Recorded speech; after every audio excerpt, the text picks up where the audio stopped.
Olá, um bom dia a todos e a todas. Eu sou Igor Sacramento, pesquisador em saúde pública pela Fiocruz. Estou com vocês aqui numa colaboração com o Centro de Memória da Eletricidade, com lives sobre saúde. Nós estamos discutindo ao longo da pandemia da Covid-19 vários aspectos da saúde coletiva, epidemiologia, a infectologia, enfim, vários aspectos do campo da saúde e os seus impactos em outros campos da nossa vida e das ciências sociais e humanas de maneira geral, a história, a educação, a pedagogia, enfim, a gente vem aqui discutir ao longo desses quase 9 meses já, diversos aspectos de quanto que a pandemia de Covid-19 vem alterando a nossa vida. Bom, hoje nós vamos conversar sobre o tema, um tema muitíssimo importante e muitíssimo urgente de debate, que é sobre o SUS, e que realizou 30 anos. Depois a nossa convidada vai explicar um pouco essa história, né, dos 30 anos do SUS, uma história de muitas conquistas, mas também de muitos desafios para o campo da saúde pública. Mas antes, eu gostaria de convidar a todos vocês que estão aqui, que estão começando a entrar, a conhecerem a nova Memória da Eletricidade. Como vocês sabem, a Memória é uma instituição criada há 34 anos, completados este ano, para preservar a história da indústria da eletricidade e atualmente se dedica à gestão da memória, da informação e da comunicação no setor de energia e em outros mercados. Na era da informação ultraveloz, da hiperconectividade que nós estamos vivendo, a memória lança seu novo posicionamento estratégico alinhado ao mundo contemporâneo e às suas necessidades. Esse novo olhar busca construir o futuro por meio das referências históricas e estabelecer o nosso papel de linha de transmissão entre o passado, o presente e o futuro. Nesse momento, todos os nossos acervos históricos deixaram de ocupar exclusivamente os espaços físicos e estão acessíveis no espaço digital. No nosso site, é possível explorar acervos iconográficos, cartográficos e audiovisuais e também as nossas publicações. Para quem quiser saber mais informações e consultar todo esse amplo acervo de 34 anos, acesse o site www.memoriadaeletricidade.com.br.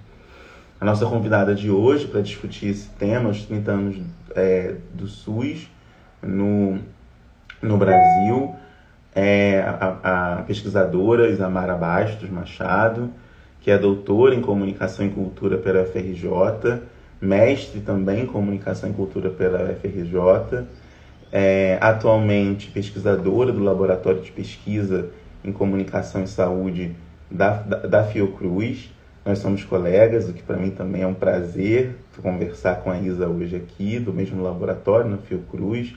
Ela integra alguns grupos de pesquisa, grupos e redes de pesquisa que relacionam a história, a comunicação e a saúde, como o grupo de pesquisa Mídia, Memória e Temporalidades, Memento, vinculado à Escola de Comunicação da UFRJ, e ao Núcleo de Estudos em Comunicação, História e Saúde, que é vinculado ao Laboratório de Comunicação e Saúde da Fiocruz.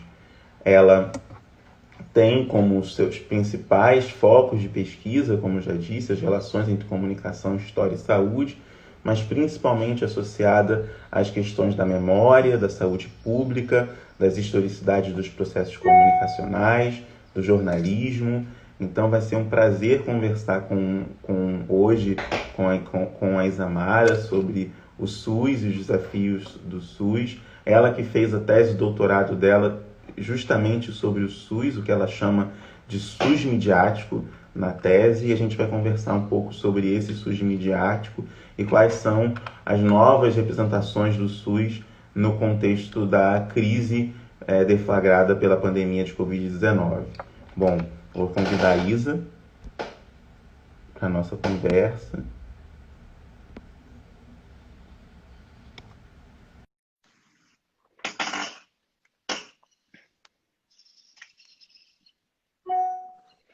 Oi, querida, tudo bem? Olá, querido, tudo ótimo, bom dia. Bom dia. É um prazer, como eu estava dizendo antes, recebê-la aqui para a gente poder conversar um pouco sobre SUS, né? Tema que há tanto tempo você já vem se dedicando à investigação, não só na tese, mas já antes, né, da tese, já vem se dedicando a pensar o SUS, a pensar essa relação da mídia, particularmente jornalismo, com, com o SUS. Então, mas antes disso, eu gostaria de que você falasse um pouquinho da sua trajetória acadêmica, profissional, assim, como é que a saúde apareceu na sua trajetória, essa reflexão. Você é formado em comunicação, jornalismo, e mestrado, doutorado. Como que a saúde apareceu na sua reflexão e na sua vida? Bom dia, Igor, mais uma vez. Bom dia a todos e todas que estão aqui conosco nesse dia tão emblemático, né? Um dia tão importante. Eu acho que me sinto bastante privilegiada no Dia da Consciência Negra, a gente ter a oportunidade de fazer uma conversa sobre um serviço tão essencial, né, para a nossa população como um todo. Agradecer a participação de quem está aqui com a gente hoje, né? Em alguns estados do Brasil, hoje é um feriado. No Rio de Janeiro, especialmente um dia chuvoso, então algumas pessoas poderiam estar na sua cama e estão prestigiando esse encontro, né? Então, muito obrigada também a todos que estão aqui com a gente. Quero agradecer muito pelo convite. Eu já venho acompanhando o trabalho do projeto da Memória Oficial da Eletricidade, especialmente as lives, eu venho acompanhando desde o início, né, da pandemia, então é uma honra, né, estar aqui com vocês hoje, parabenizar o projeto e agradecer a você mais uma vez pelo convite. Você já fez uma apresentação que eu achei tão chique, tão bonita sobre mim, que eu falei, nossa, eu faço isso tudo, porque às vezes a gente não se olha, né, não vê a trajetória. Então, assim, vou tentar reforçar alguns pontos, porque eu acho que você já fez uma apresentação bem legal, mas para contar um pouquinho, né, de qual é essa trajetória, como você perguntou, como é que da comunicação com a interface com a saúde, né? Como você bem colocou, a minha formação é em comunicação, né? Toda a minha trajetória acadêmica, de um modo geral, é na comunicação. Eu fiz o bacharelado em jornalismo, com mestrado e o doutorado em comunicação e cultura, né, na Escola de Comunicação da UFRJ. Mas em 2006 eu fui fazer um trabalho na Fundação Oswaldo Cruz, a Fiocruz, no Rio de Janeiro, através de uma bolsa de pesquisa, num projeto que fazia uma atividade com mídia, né, com uma pesquisadora bastante conhecida no campo da comunicação e saúde. Eu tive a oportunidade de entrar na Fiocruz para trabalhar com a Inesita Soares de Araújo, que já vinha há algum tempo já formatando esse campo. E o estudo com a mídia e a saúde se deu a partir de 2006. Particularmente, o meu interesse em estudar a saúde na mídia, ela se dá desde a minha entrada na fundação, e a partir de 2008 eu tenho a oportunidade de trabalhar na coordenação de um projeto chamado Observatório Saúde na Mídia, que existe até hoje, e convido a todos a conhecer o site do Observatório. É um trabalho muito interessante, muito necessário, do ponto de vista não só de observação e de análise crítica sobre a mídia, mas especialmente um olhar diferenciado sobre o que a mídia publica sobre a saúde. Então, desde 2008, neste projeto, fui me interessando cada vez mais pelas narrativas em torno do Sistema Único de Saúde. Narrativas que começaram a me inquietar bastante quando eu estava dentro de uma instituição com mais de 100 anos, né? A Fiocruz está aí completando 120 anos, e pensar que, estando dentro de uma instituição tão importante para a criação e para a consolidação do que hoje nós temos como Sistema Único de Saúde, o SUS, bastante me incomodava ouvir tantas narrativas da mídia que fazia sempre, ou majoritariamente, uma narrativa pejorativa em torno do sistema, e eu bastante envolvida com as narrativas da saúde, mostrando um outro lado do SUS. Então, o meu interesse se dá quando eu começo a observar como a mídia vem falando do SUS lá no início de 2008, E pouco tempo depois, em 2011, eu fiquei bastante inquietada com uma pesquisa lançada pelo IPEA, que era sobre a percepção do brasileiro sobre a saúde. E aquela pesquisa deu um start no meu olhar para ter mais critério para olhar para a mídia, especialmente do que ela estava falando sobre a saúde. Porque essa pesquisa revelava, por exemplo, que os usuários do SUS avaliavam o SUS de uma maneira mais positiva do que aqueles que alegavam não ser usuários do sistema. E aí eu digo, aqueles que alegavam não ser usuários, porque eu estou sempre repetindo isso, né? Quem me conhece sabe que eu estou sempre batendo nessa tecla, porque todos nós somos usuários do SUS. E eu acho que é muito importante que a gente reforce isso. Isso, para mim, é um trabalho de comunicação necessário, mostrar à população brasileira que todos nós usamos do SUS, né? Tem um textinho que você vai me cortando se for necessário, porque eu vou dando os meus devaneios.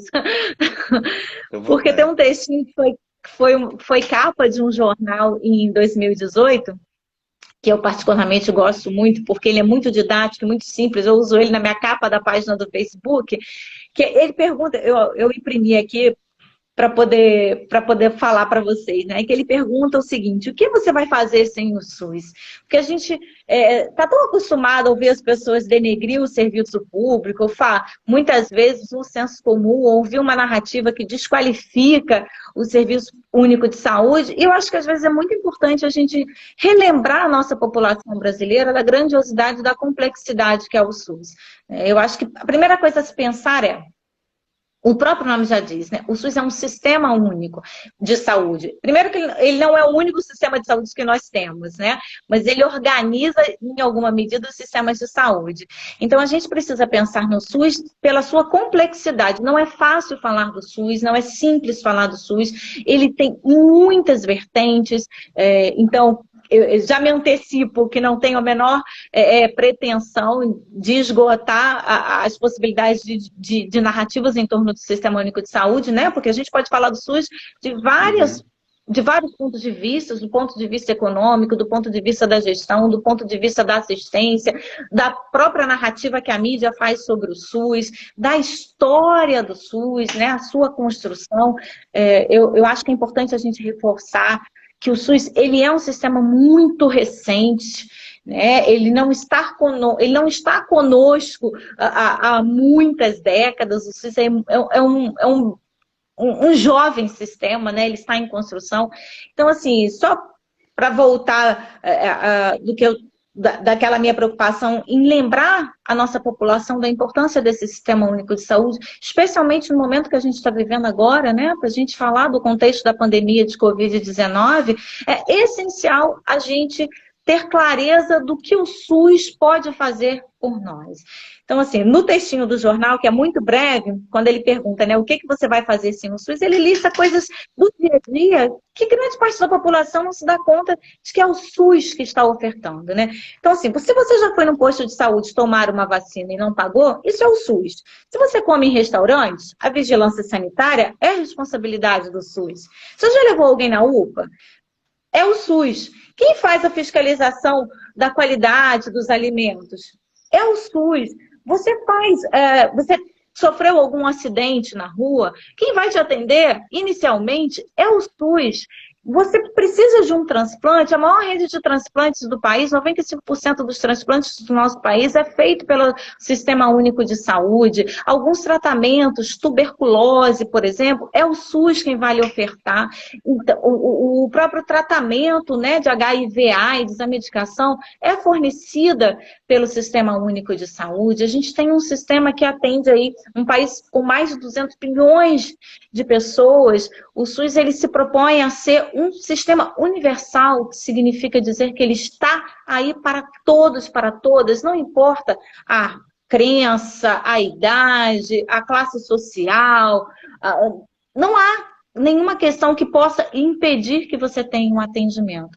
Então, assim, a minha inquietação, como é que eu chego no SUS, para retomar a sua pergunta inicial, quando eu passo a conhecer mais esse sistema, eu fico bastante curiosa em entendê-lo e bastante incomodada com a narrativa recorrente especialmente na grande mídia comercial brasileira, de uma certa desqualificação ou de uma certa tentativa de desfazer aquilo tudo que se levou muito tempo para construir. Então, penso que cada vez mais é necessário a gente reforçar e relembrar o que é esse sistema e lutar por ele, né? Trazer mais pessoas se sentindo mais pertencente a esse sistema para poder realmente fazer uma luta mais coletiva, porque o SUS é coletivo, né? O SUS, ele é uma engrenagem, mas ele é feito por pessoas. E pessoas são fundamentais não só para fazer com que ele aconteça, mas também para poder defender esse sistema que hoje realmente está mostrando a que veio, né? A gente tem aí uma pandemia mostrando que a gente está vivendo um momento muito difícil se não tivéssemos um sistema público de saúde do formato e da grandiosidade do SUS. Isso certamente traria ainda um cenário muito mais devastador do que a gente, infelizmente, está se deparando. Com certeza. Você acabou respondendo a uma pergunta que eu faria nessa apresentação. Você falou super bem sobre o que é o SUS e a sua importância. É isso que eu ia te perguntar. Inicialmente, você falou super bem. E aí, uma outra pergunta que eu queria te fazer era em relação, que parece uma questão anedótica, historiográfica, mas não é, né? O SUS faz 30 ou 32 anos este ano, né? E aí, com isso, queria que você contasse um pouquinho dessa história. É 30 ou 32, né?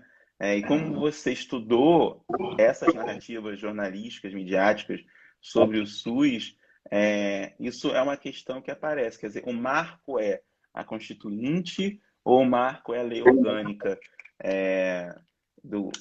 Queria que você falasse um pouco sobre isso. Ou ainda, o marco é o longo processo da reforma sanitária que culmina, inclusive, na Constituinte, em algumas medidas. Queria que você falasse um pouquinho disso.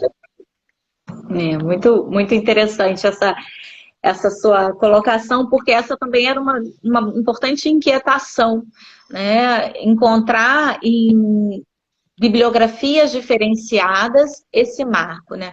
Então, eu devo dizer para você que a gente tem esses dois marcos na maior parte dos estudos que a gente vai buscar ou vai investigar sobre o Sistema Único de Saúde, né? Então, só para a gente esclarecer, né, para quem está aí acompanhando com a gente, não sei se todas as pessoas que estão nos vendo, elas dominam, né, esse território da história do SUS. Entender o SUS é entender que ele é um processo, né? Então, ele é um processo histórico, ele está sendo construído e vem sendo construído ao longo de décadas. Então, vamos por partes. Assim, a gente tem alguns documentos que a gente chama de documentos fundadores para a criação do Sistema Único de Saúde. Eu sou muito ruim com número de leis e tal, então eu tenho uma colinha aqui do lado, só para me lembrar dos números. A gente tem, essencialmente, 3 documentos que a gente costuma dizer que são os documentos fundadores do Sistema Único de Saúde. Um deles é como você bem colocou, a Constituição Federal de 88, né? Em 1988, quando o documento da Carta da Constituição ele é homologado, a gente passa a ter uma seção destinada à saúde, a seção da saúde. Então, por isso, em 2018, por exemplo, foi comemorado por muitos estudiosos e por muitas instituições. Em 2018 teria se comemorado também os 30 anos do SUS. Eu, particularmente, também uso essa data na minha tese, né? Eu me baseei e usei como referência o marco que o Ministério da Saúde utiliza, que é a Constituição Federal de 88. Então, como a Constituição Federal de 88 passa a estabelecer a saúde como um direito, de todos e um dever do Estado, a gente tem aí o primeiro e principal marco histórico datado que a gente utiliza como referência para contar a idade do SUS. Mas, para além disso, é possível que a gente encontre também em inúmeras referências, em inúmeros documentos, o ano de 1990 como um outro marco do Sistema Único de Saúde, que, na verdade, em 19 de setembro de 90, a gente tem a Lei Orgânica da Saúde, que é a Lei 8.080, ou 80 e 80. O que essa lei vai estabelecer? Ela vai estabelecer a organicidade do sistema, ela vai colocar o sistema organizado e torná-lo publicamente à população. Então, este é considerado um momento em que o Sistema Único de Saúde é também um momento de criação. Então, a gente tem aí um lapso de 2 anos, né? Por isso essa diferença é 30 ou 32, mas que são 2 importantes marcos, que um não inviabiliza o outro, mas que a gente vai encontrar realmente essas 2 referências. Eu, particularmente, tenho trabalhado já há algum tempo com um marco que é um marco utilizado pelo Ministério da Saúde, né? E aí eu falei que nós temos 3 documentos, né? Então, a Constituição Federal, a Lei Orgânica da Saúde, 8080, de setembro de 90, mas ainda no ano de 1990, a gente tem uma outra lei, que é a Lei 8.142, que ela também é um grande marco para o Sistema Único de Saúde, porque a Lei 8080, ela vai formatar, na verdade, a participação popular, que isso é muito importante para a gente pensar numa política pública. O SUS, ele é, inclusive, referenciado como um modelo de política pública no país, porque a partir da consolidação e da participação popular, eu convido a população a participar da construção desse Sistema Único de Saúde, seja através da participação nas conferências nacionais de saúde, seja nos próprios conselhos de saúde, né, nos conselhos municipais, estaduais. Então, a gente tem também esse terceiro documento, que ele é muito referenciado na história do Sistema Único de Saúde, que também é de 1990, mas que não necessariamente ele entra no rol dos documentos que fazem referência ao aniversário do SUS, mas ele é um marco muito importante. E aí você chamou a atenção no início da sua fala a um outro elemento que a gente não pode deixar de considerar, como eu bem coloquei, assim, estudar o SUS é entender como é que a gente chega nesse Sistema Único de Saúde, que também não está fechado, amarrado e consolidado nos dias de hoje. Ele continua num processo de construção. Mas em 88, na década de 80, a gente está vivendo um momento bastante conturbado na história do país. E a história do SUS, ela se mistura com a história do nosso país. A gente também não pode perder de vista, né? Como política pública, o SUS, ele vem de um movimento que é chamado Movimento da Reforma Sanitária, né, que é bastante eloquente na década de 70, e esse movimento da reforma sanitária, ele vai sendo construído e ele vai produzindo efeitos na sociedade. O movimento da reforma sanitária, de um modo geral, ele tem uma participação muito grande de acadêmicos, né, de sanitaristas que vão lutar por uma saúde que possa ser para mais pessoas, ou melhor, uma saúde que possa ser para todos. Porque antes do SUS, é sempre bom a gente lembrar, porque a gente tem, sempre quando converso com gerações mais jovens, eu percebo, às vezes, uma crença de que o SUS sempre esteve aí, o SUS sempre existiu, ele nunca funcionou. Então é sempre bom a gente lembrar que antes do SUS, a saúde não era para todos.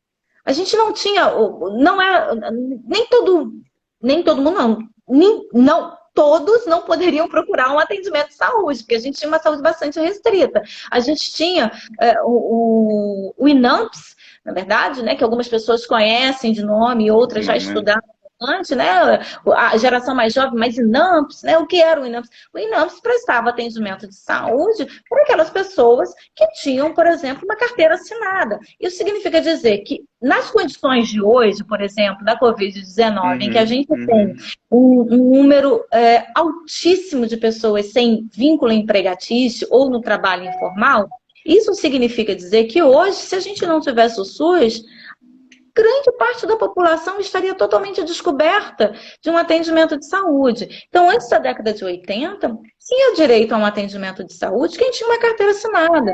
Significa dizer que parte da população do país não tinha assistência à saúde. E ainda pegando o gancho do que você falou, né, de um processo histórico, essa é uma construção histórica, a depender do momento histórico do país, o SUS também viveu e vive momentos de mais ou menos potência, de mais ou menos protagonismo. Hoje, na pandemia, a gente poderia dizer que o SUS viveu, especialmente no início dessa pandemia, ele ocupou, por exemplo, as principais manchetes dos jornais desse país e ele passou a ter um certo protagonismo que vivia bastante esquecido nos últimos tempos por parte da população. Foi, lamentavelmente, esse quadro bastante difícil da pandemia também revelou a importância e a necessidade de termos o Sistema Único de Saúde aí conosco, né? Então, um outro marco importante, que é sempre importante a gente destacar, é que a gente tem em 86 um evento muito valioso para a saúde pública, que é a 8ª Conferência Nacional de Saúde, né? As conferências de saúde, elas não tinham um histórico de participação popular até então. Então, a participação popular também fez com que, em 86, na Conferência Nacional de Saúde, a gente ganhasse força e ganhasse a população como aliada, para que em 88, na Constituição, a gente tivesse força suficiente para também mobilizar parte de grupos políticos a lutar também por um sistema único de saúde. Então, eu acho que é muito importante, né, e é muito essencial que a gente esteja tendo a oportunidade de colocar o SUS em pauta e discutir realmente sobre essa possibilidade de não termos retrocessos, não permitirmos discussões em torno, por exemplo, como tivemos recentemente, de privatização de áreas da saúde, né? Nós temos uma saúde pública que é modelo para vários países do mundo, que a gente tem, sim, inúmeros gargalos, quem se debruça, né, a ver o SUS, percebe que há muito a ser feito, que há muito a avançar.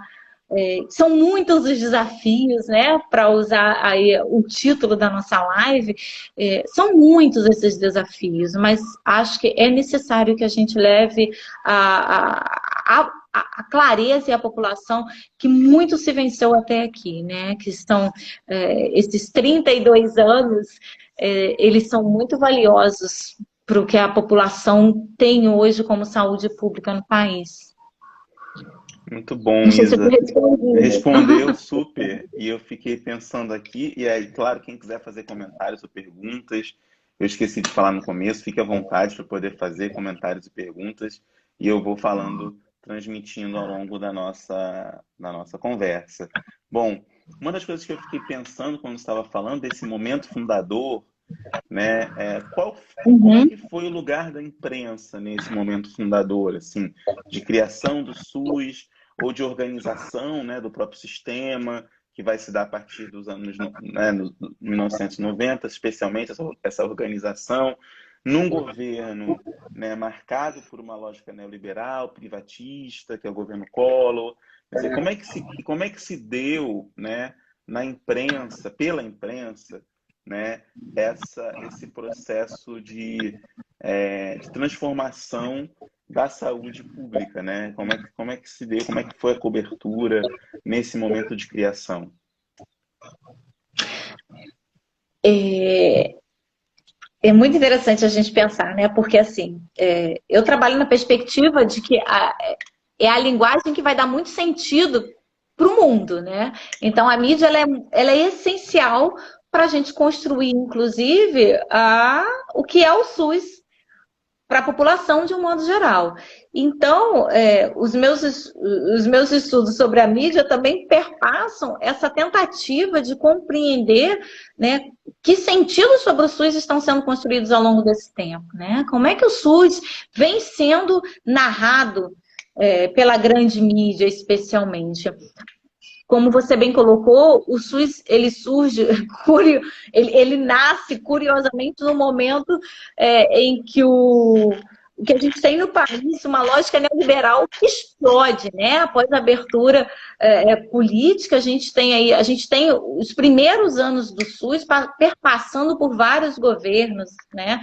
A gente tem o Sarney, a gente tem o Itamar, a gente tem o Collor. É um momento bastante conturbado esses primeiros anos do SUS. E a mídia, naquele momento, e aí, não, talvez até, eu acho que é sempre muito importante também levar em consideração a lógica e a prática jornalística, porque se é difícil entender o SUS para quem já estuda o SUS no dia a dia, entender a sua complexidade, dar conta de conhecer aquele sistema no final da década de 80 e 90, quando ele estava surgindo, para o próprio jornalista também não era uma tarefa muito fácil. Então, o que eu pude observar na minha pesquisa especialmente, e aí eu acho que é importante também sinalizar para quem está aqui ouvindo, né? Eu não fiz um estudo dando conta da grande mídia como um todo, né? Eu fiz um recorte muito específico naquele momento, ao qual o meu estudo esteve voltado para um dos principais jornais do país, que é o jornal O Globo,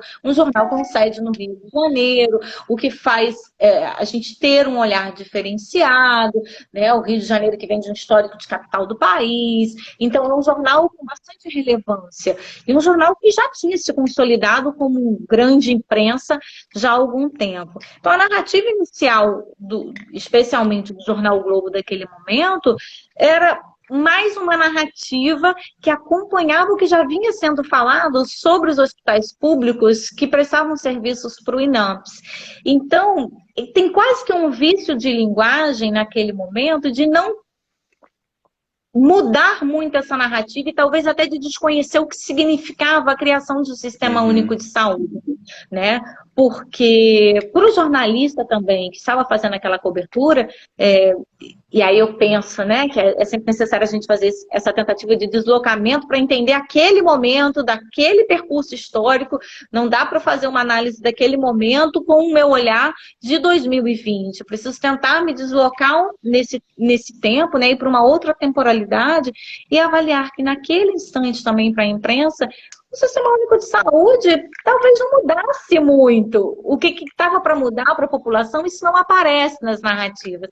Uma das primeiras notícias que o Globo menciona, que é de maio de 88, em que ele vai falar, na verdade ele vai falar sobre a criação do SUS, mas a grande manchete nem é para dar conta da criação de um sistema único de saúde. A grande manchete é para falar sobre a mudança na lógica de comercialização de sangue e hemoderivados, que até então, naquele momento, para quem também não se recorda, sangue e hemoderivados, eles eram comercializados, eram vendidos. E hoje a gente tem os bancos de sangue, isso também é uma grande conquista da saúde pública brasileira, né? Da doação de sangue. Interessante lembrar isso. Não, Porque interessante lembrar isso, que tinha um mercado de sangue, né? Era um mercado de venda, né, de sangue e hemoderivados. Então, é importante a gente recordar esse momento para entender que o próprio jornal, para noticiar a criação de um sistema único de saúde, tem uma pequena chamada na capa do jornal, que não é uma chamada para dizer que o país... Agora o Brasil tem um sistema único de saúde, universal, gratuito, etc. A manchete era sobre a alteração no mercado de sangue e hemoderivados. E tinha um parágrafo que dizia, inclusive, o Brasil agora vai passar a contar com um sistema único de saúde. Ele era um apêndice naquele momento, né, na narrativa jornalística. Então, o SUS também ele vai se consolidando como narrativa com o passar dos anos.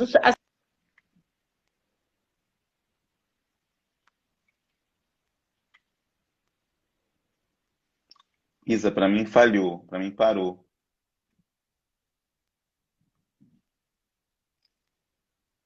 Para mim parou. Deixa eu esperar estabelecer a conexão.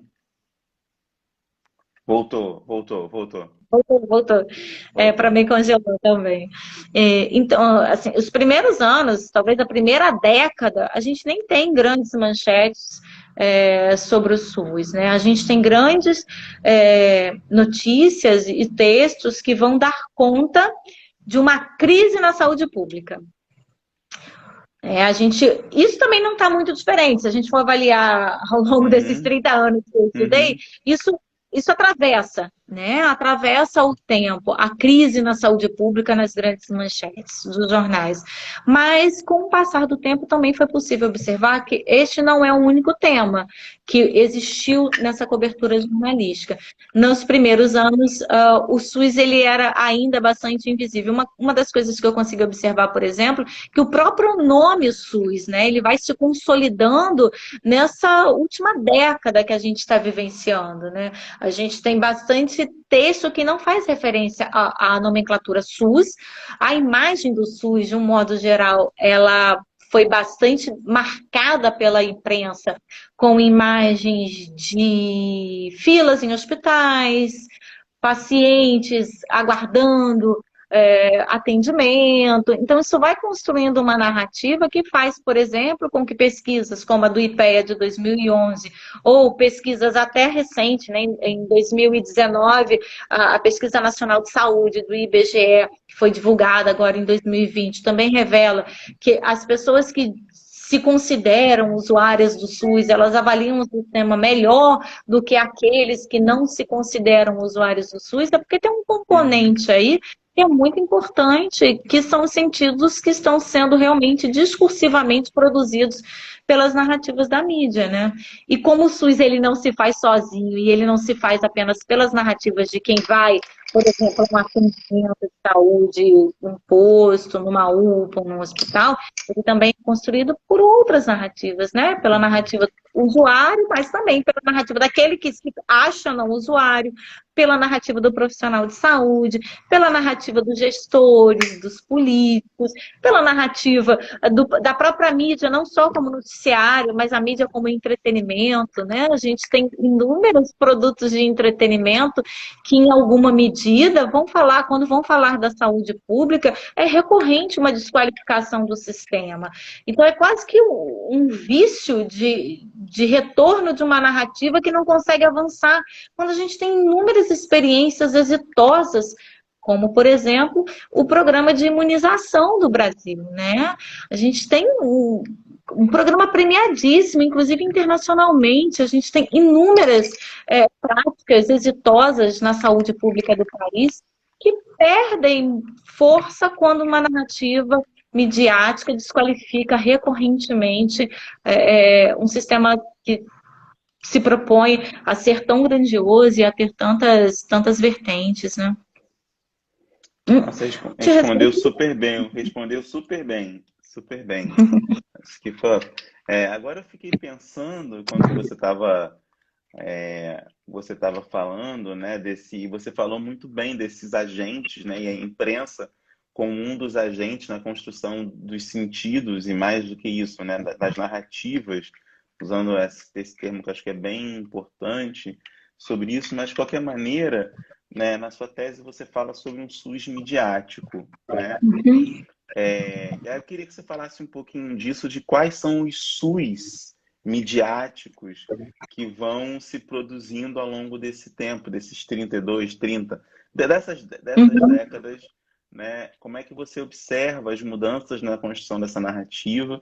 Você apontou ali um pouquinho, né, que começa o nome SUS ser usado quase como uma marca para falar desse sistema, né? Como é que você observa isso, que isso foi se dando ao longo do tempo, a construção dessa marca SUS e das narrativas em torno dela?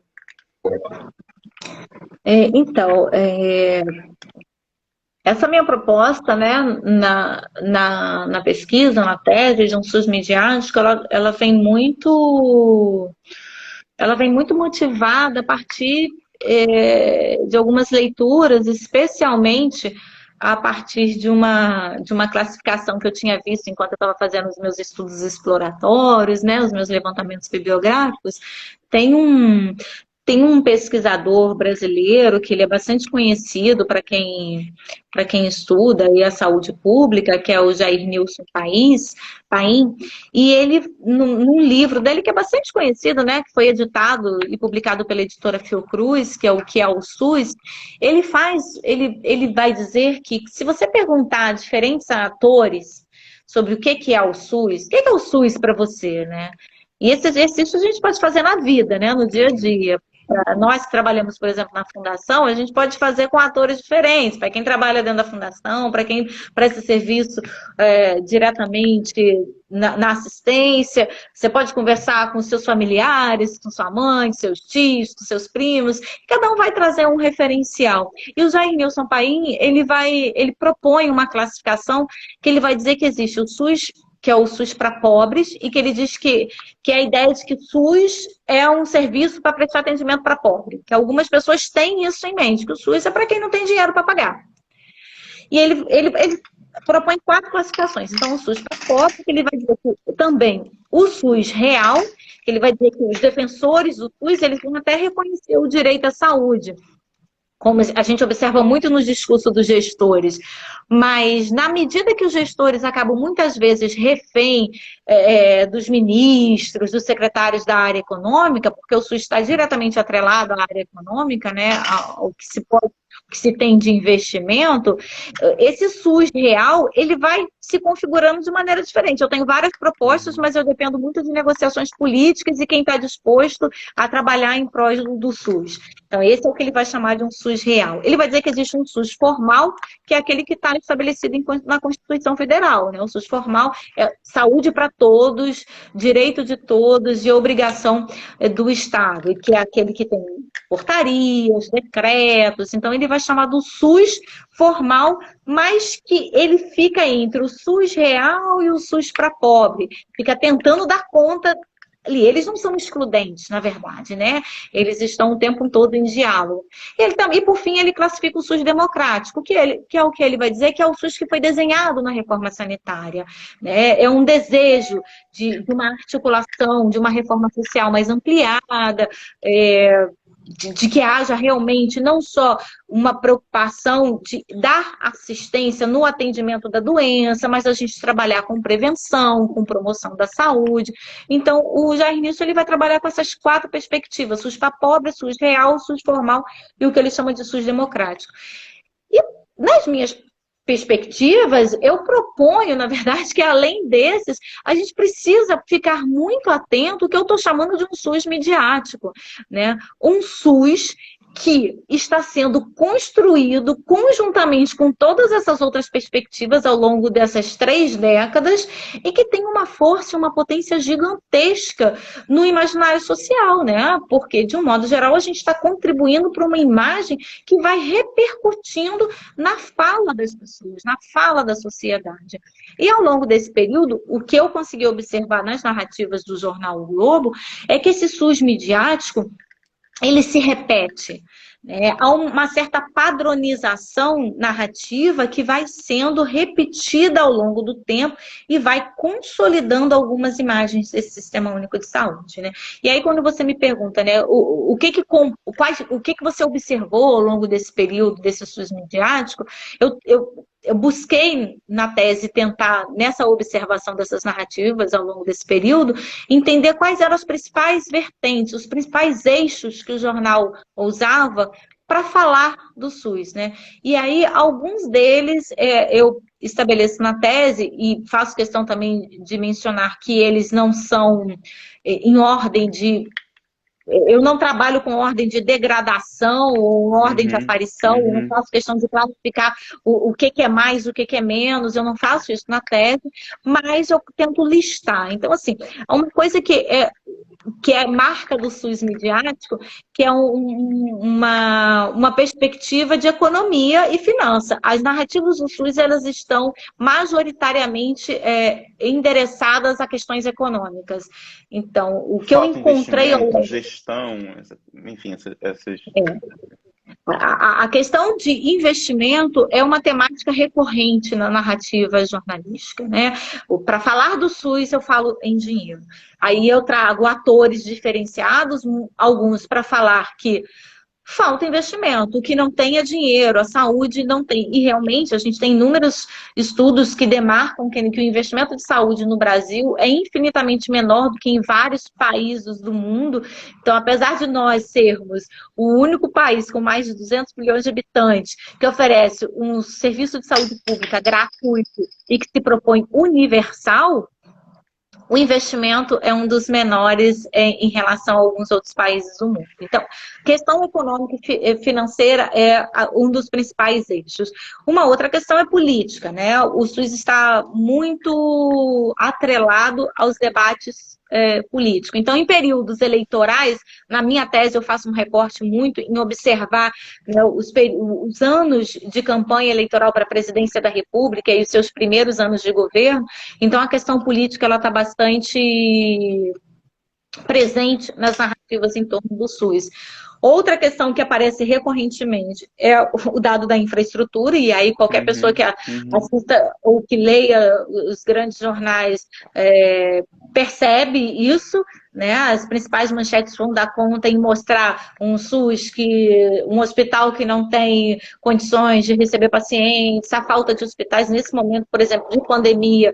A gente vai, agora que a gente está revivendo uma possível segunda onda sem ter terminado a primeira onda, e alguns hospitais de campanha já foram, inclusive, desativados, a gente vai perceber e vai notar novamente essa força de uma narrativa que vai dizer que a gente não vai ter condições de dar conta porque não tem infraestrutura para isso. A questão de gestão e administração é outra temática bastante recorrente, né? A má gestão, a questão da corrupção, isso aparece bastante atrelado às narrativas em torno do SUS, os desvios de verbas, né? Do dinheiro da saúde, o dinheiro que deveria estar sendo investido na saúde e está sendo desviado para outras áreas. Menos narrativas, principalmente nos primeiros 20 anos, que dessem conta, por exemplo, de mostrar o SUS como um SUS como direito. A gente acaba tendo uma narrativa que reforça muito a saúde como mercadoria.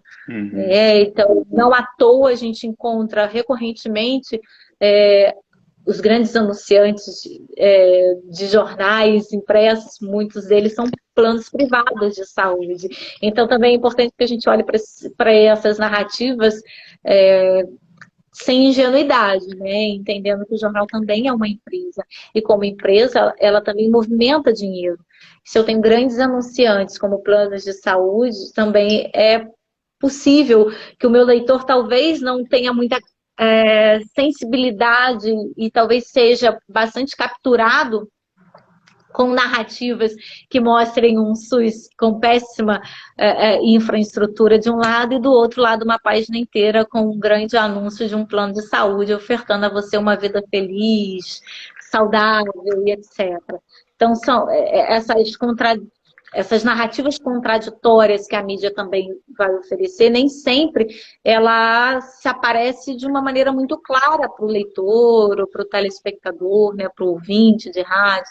Então é importante a gente também ficar atento. Então, o SUS, de um modo geral, o que eu consegui observar de SUS midiático, que eu estou chamando desse SUS que é construído pela mídia, ele reforça, de um modo geral, uma imagem que prevalece ainda uma imagem de um serviço público sem qualidade ou que não consegue atingir aquilo que se espera. E aí eu sempre faço muita questão de dizer, para não criar aquela imagem de mas você está trabalhando com o SUS no seu imaginário, né? Esse SUS perfeito. Não há nenhuma pretensão nesse sentido. Eu acho que a gente, quando se propõe, por exemplo, a fazer um estudo sobre esses sentidos que vão emergir, sobre as narrativas do SUS, eu acho que há de se ter bastante clareza de que há ainda muitos problemas, né? A gente tem um projeto belíssimo, e aí eu convido a todos sempre, né, que tentem se aproximar um pouco e conhecer mais a história desse sistema, para poder também cobrar melhorias, né, e fazer parte e ser a participação popular que o SUS permite que sejamos, né? É uma política pública que nos convida a participar. E a gente precisa realmente, de alguma maneira, tomar pé disso para não correr o risco de cair no que a gente conhece, né, como um perigo de uma história única, né, o risco de ficar ouvindo sempre a mesma narrativa e não se dar conta de que há inúmeras outras narrativas em torno do SUS. A gente tem inúmeros atores no sentido de agentes mesmo, potentes, que estão mostrando aí um sistema único de saúde bastante feliz em várias áreas, mas que precisa realmente de bastante cuidado, de bastante atenção, especialmente dos nossos governantes, né, que possam olhar para ele com mais cuidado. E, assim, só para a gente ter uma ideia, né, para poder visualizar. O Brasil já teve, de 53 até agora, 50 ministros de saúde. De 88 para cá, nós tivemos 25. Então, é muito importante que a gente pense e avalie a rotatividade de quem está na gestão. Isso impacta diretamente a condução de uma política tão grandiosa como a política de saúde pública do Brasil. Se eu tenho uma rotatividade nesses modelos de ministro da saúde, primeira coisa que o SUS não deveria ser tratado como política de governo. Ele não é do governo X, ele é uma política de Estado. Como política de Estado, seria muito importante que pudéssemos dar continuidade aos processos, né? Acontece que com essa rotatividade que ocorre não só no âmbito da União, da Justiça, do governo federal, isso também ocorre em cascata, no Estado, nos municípios. Então, quando eu tenho essa rotatividade de profissionais na posição de gestão, isso impacta diretamente o modo como essa política pública vai acontecer. Então, não é à toa que ao longo desses 30 anos, as narrativas jornalísticas que eu observei, elas terão momentos em que o SUS está no ápice, né? Eu tenho milhares de textos. Ai, desculpa, vocês vão ouvir um barulho, mas o meu interfone tocou. São os riscos da pandemia, de estar sozinha em casa, porque não tem como atender. Espero que não atrapalhe a nossa conversa. Então, assim, a gente tem ao longo do tempo picos de narrativas em torno do SUS e elas coincidem justamente com essas mudanças de gestores. Então, quando entra um ministro novo, isso significa toda uma pressão. A mídia vai lá, vai cobrar, vai buscar ouvir o que ele tem como perspectiva para os seus próximos meses ali, ou seus próximos anos. Então, se eu tenho, por exemplo, como recentemente, uma mudança recorrente de ministro da Saúde, eu tenho, naturalmente, um sistema único de saúde que vai ocupar as páginas de jornais. Se eu tenho momentos de epidemias e pandemia, agora a gente está vivendo um momento muito singular da história da saúde, né? Mas não só agora, a gente tem outras experiências na saúde e na doença que elevam as narrativas em torno do SUS na mídia. Se a gente pensa nas epidemias, a gente teve epidemia de dengue, né? O Brasil recorrentemente passa por experiências bastante dolorosas com epidemias de dengue. Então, está lá o SUS novamente nas páginas de jornais.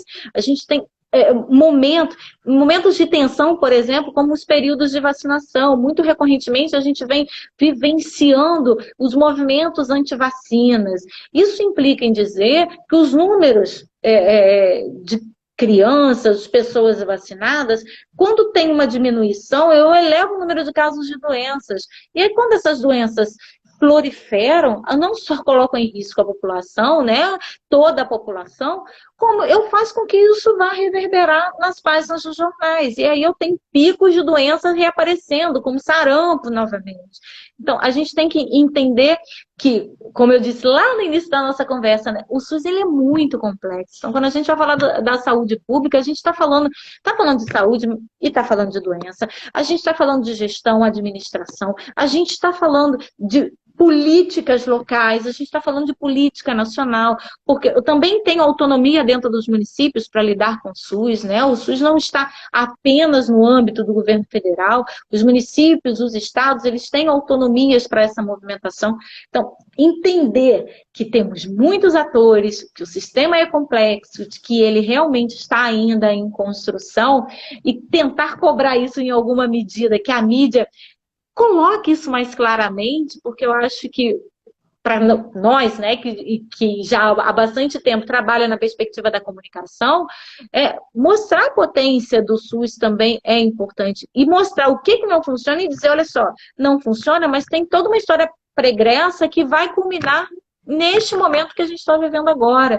É entender, né, que essas camadas, né, na minha tese eu trabalho com a perspectiva de um historiador, né, alemão, que é o Koselleck, que ele vai falar que a gente tem os estratos, as camadas no tempo, e são essas camadas que a gente precisa entender na história do país, que elas também acontecem, são camadas que o SUS também possui, então elas estão sendo entrelaçadas a todo momento com a história do nosso país.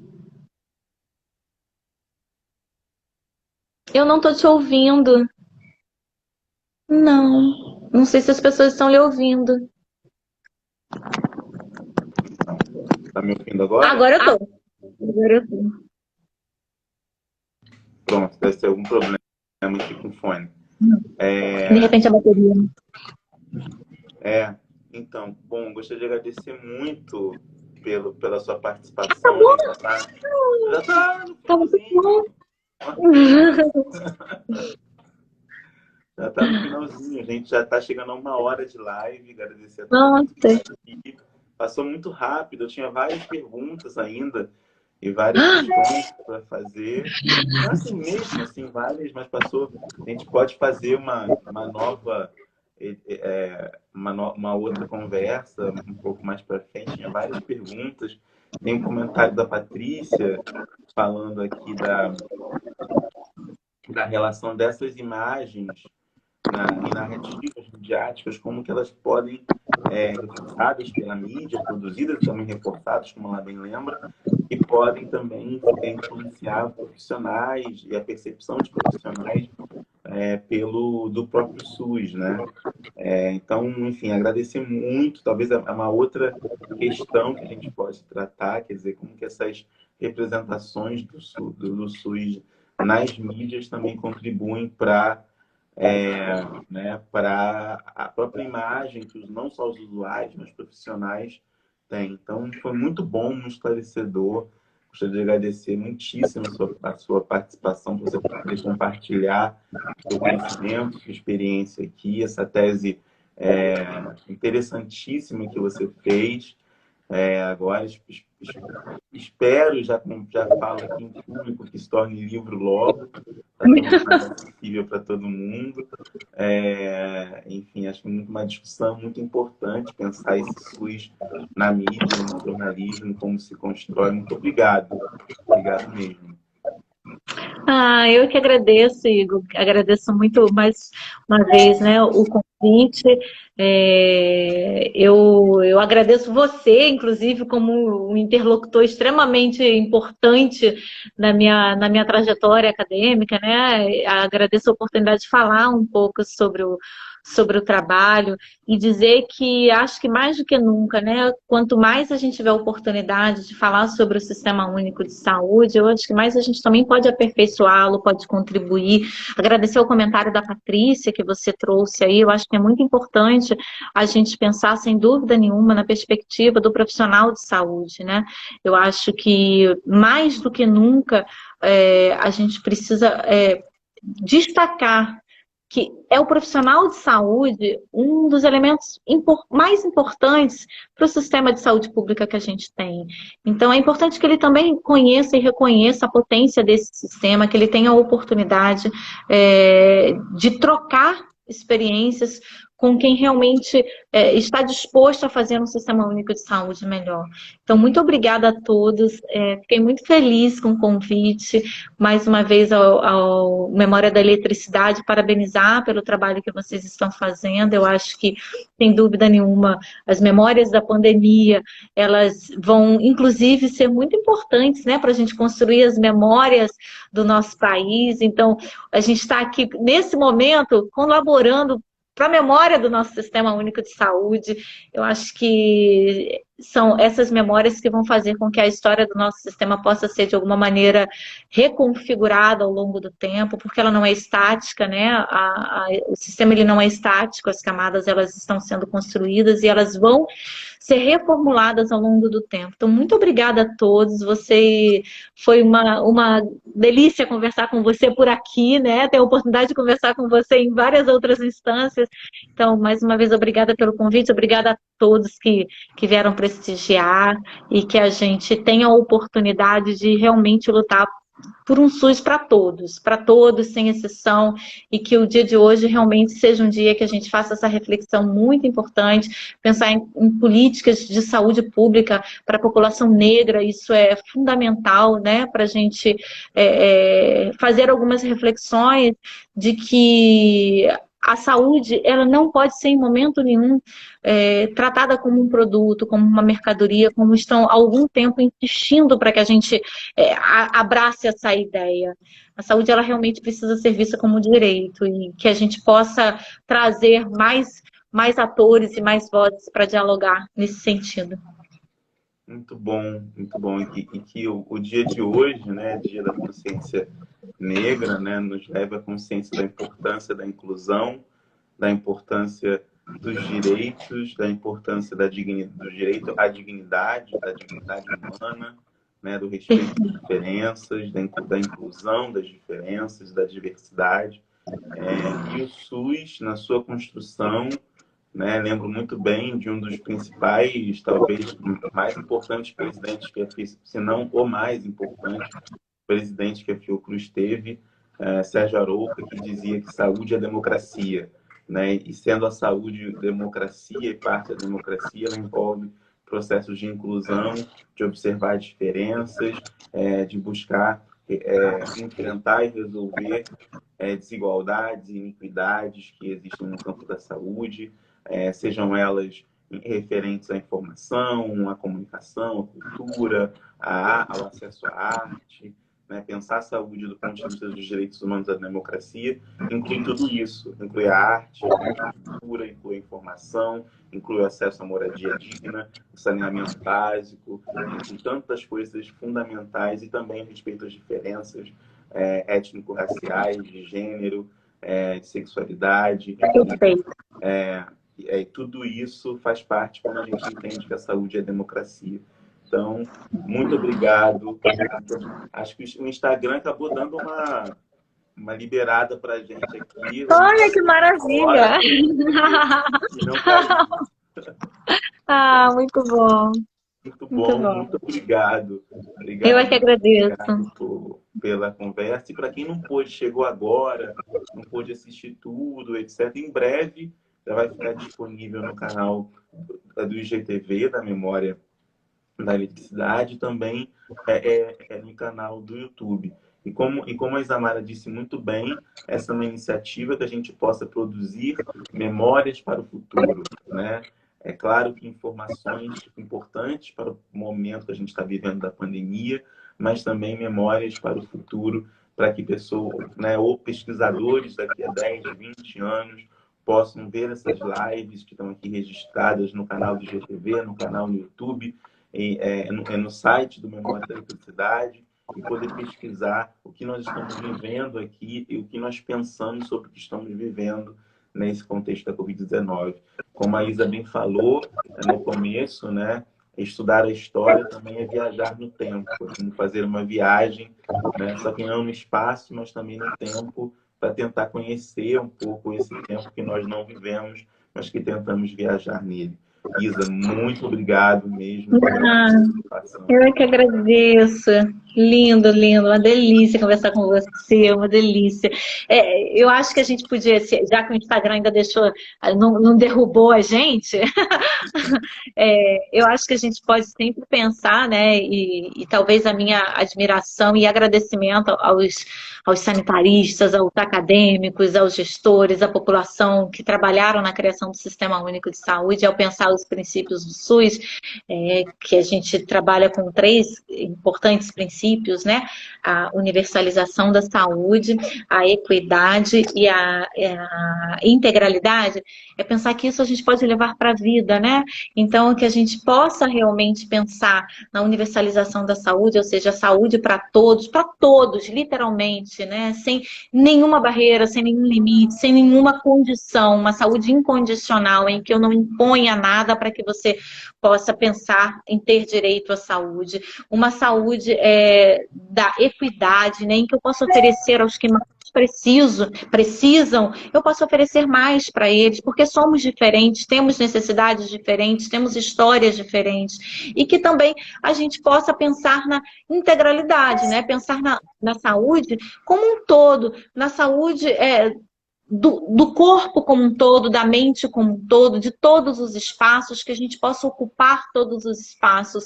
Então, eu penso que se a gente consegue colocar em prática, literalmente, os princípios, que a gente possa lutar por isso e possa continuar lutando, que a gente não se abata por narrativas que tentam desconstruir isso e nem abrace essas narrativas que vão contra a esses princípios, né? E levar em conta a participação popular, né? Levar em conta o que o SUS colocou como política pública, que é permitir que todos nós participemos, é fazer com que a gente realmente acredite nisso e que a gente participe, que não deixe que resolvam por nós. Que a gente também vá lá e que a gente também diga, olha só, isso não vai funcionar, isso não funciona dessa maneira e não vai dar certo. Então, muito obrigada. Eu vou ficar aqui nos agradecimentos o tempo inteiro, porque foi uma delícia. Obrigada Foi mesmo, ótimo, tá? Um beijo Isa. para todos e todas. Foi ótimo. Um beijo, gente. Muito obrigado, Isa, por compartilhar conosco. Um bom feriado para todos. Beijo. Obrigado.